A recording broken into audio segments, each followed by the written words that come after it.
is everybody okay with the brochure assignment? You know your groups, you know what topic you're doing, you know the due dates. What is expected? I handed out the brochure rubric. Okay, with a lot of our writing assignments, we'll give you a rubric to kind of give you an idea of where most of the points come from, and hopefully that'll help guide how you put this thing together. Okay. Are there any extras? Should be 15 extras. Yes, there's extras. Okay. Sorry, I'm half asleep or something. Oh, it's all good. Okay. As you can see, we actually rated, or we weighted, comprehension, content, and readability the highest. And if you look at what excellent is, the brochure exceeds requirements of the assignment. Brochure contains, so this is under excellent and content. Brochure contains all the required information and exceeds expectations. And then readability. The brochure is easily readable, excellent layout, and use of visual aids. That's mainly to be able to give information to the public in a way that they're able to understand it. Okay, so it's important that you don't get too wordy and too technical with it. But it does have to be evidence-based. So again, you have to take that information that's all scientific and try to translate it into something usable for the public. If you're not sure on whether or not the language you're using is complicated, then at least bring it up to me and Rita. Or halfway through, when you do the first draft, Alberta, as close as possible, will get back to you and say, this is way too complicated, and then you have to kind of polish it up a little bit. Okay, but you'll get feedback before you actually get graded with this at the end. Okay, so this is used at the very end. Any questions about the brochure assignments at all? How do we reference stuff? Like pictures and everything? Like, do we just put a reference on the back of the brochure? So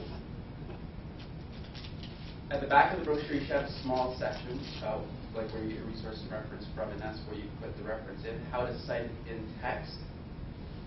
If you go online and look at APA, they'll tell you how to cite pictures and PowerPoint presentations, and they'll give you examples as well. Any other questions about the brochure assignment? Okay. Contracts.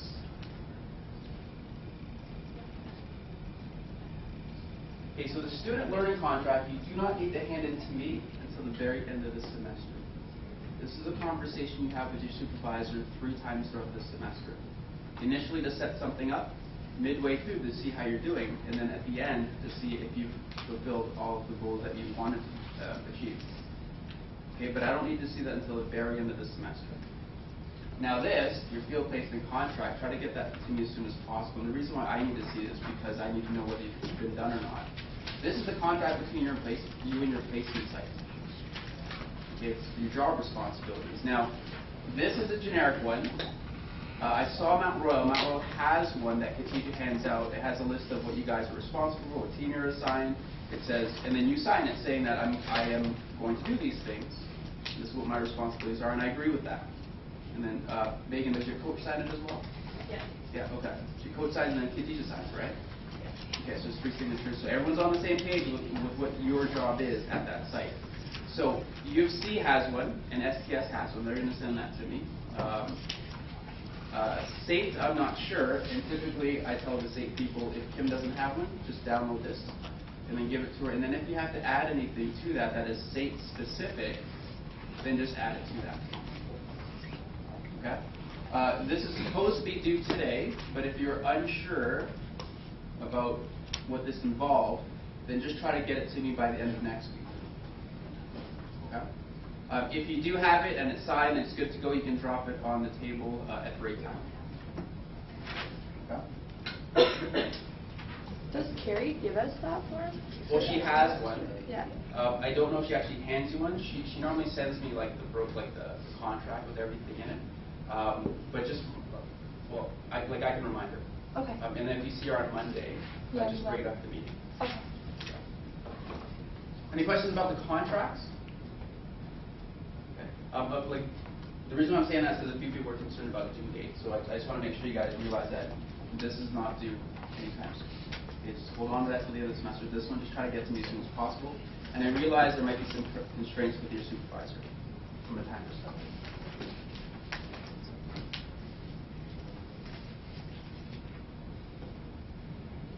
Eval forms, same idea. So there's a mid-semester check and there's an end-of-semester check. Those checks are going to come from your supervisor, your site supervisor, and your coach. Okay, so with STS, it's a little bit more complicated because you guys probably have about 4 or 5 different coaches or sport medicine teachers.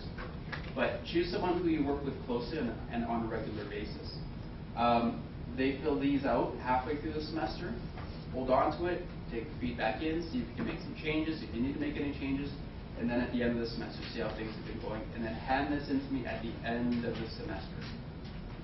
Okay, halfway through, I'll remind you guys to make sure you have the midterm check at least. Have a sit down with your supervisor and your coach and say, how have I been doing?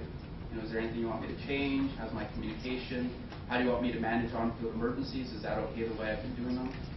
Okay, so if there's anything your coach or supervisor can give you, midway through is probably a good time to do that so you can make a little bit of change towards the end of the semester.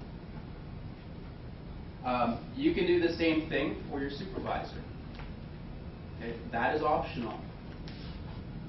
Okay, if there's things at your site that you want to continue that are absolutely fantastic, let them know. If there's things that you feel need to be changed, they need to know, otherwise it's just going to keep going.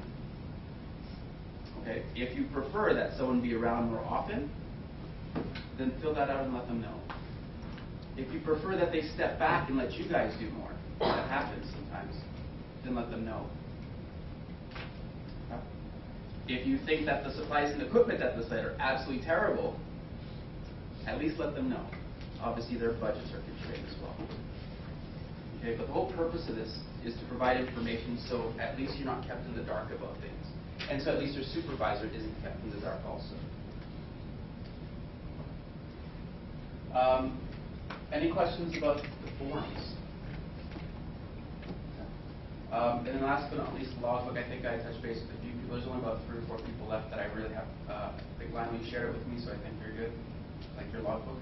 I mean, there might be a couple other people, but I think everyone else has got it going and looks really good so far. So, in the comment section, I'll leave comments based on what I've read, and I have done that for some people because some of the stuff you guys have come across are pretty interesting.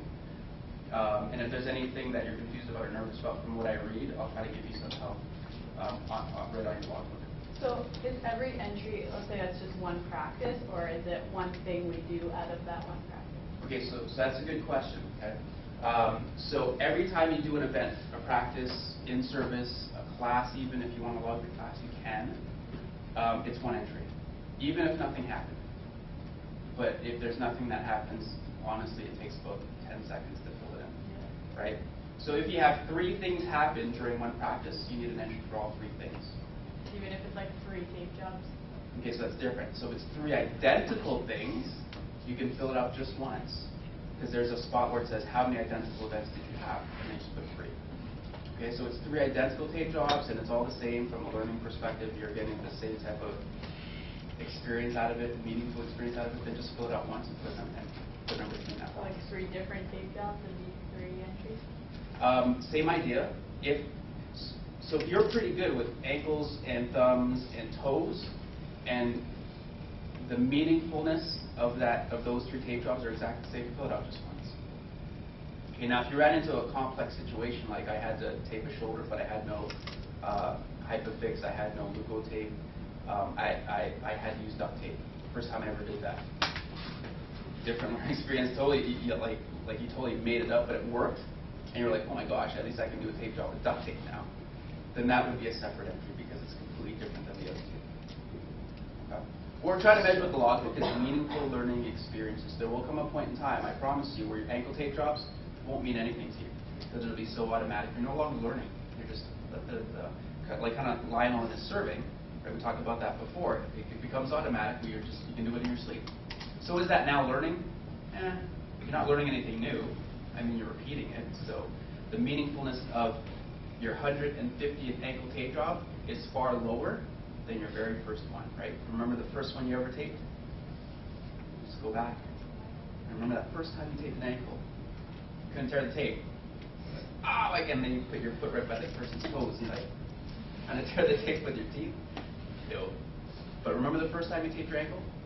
Okay, that was probably the most meaningful ankle tape job you ever had because it was the first time you ever did. Maybe even the second one, just as meaningful. If we do like assessments on players before or after practice, is that considered field stuff still, or is that considered? Anything your field placement is. It's still field. Yeah. So you can log it as a field, but then you can do assessment and clinical stuff prior to your field. So there's areas where you can put down, I led the stretching circle or something like that, or I stretched them after practice. So those are things you can log as well. Portfolio was another question that came up over the last week or so. The portfolio you only deal with midway through the semester and at the end of the semester.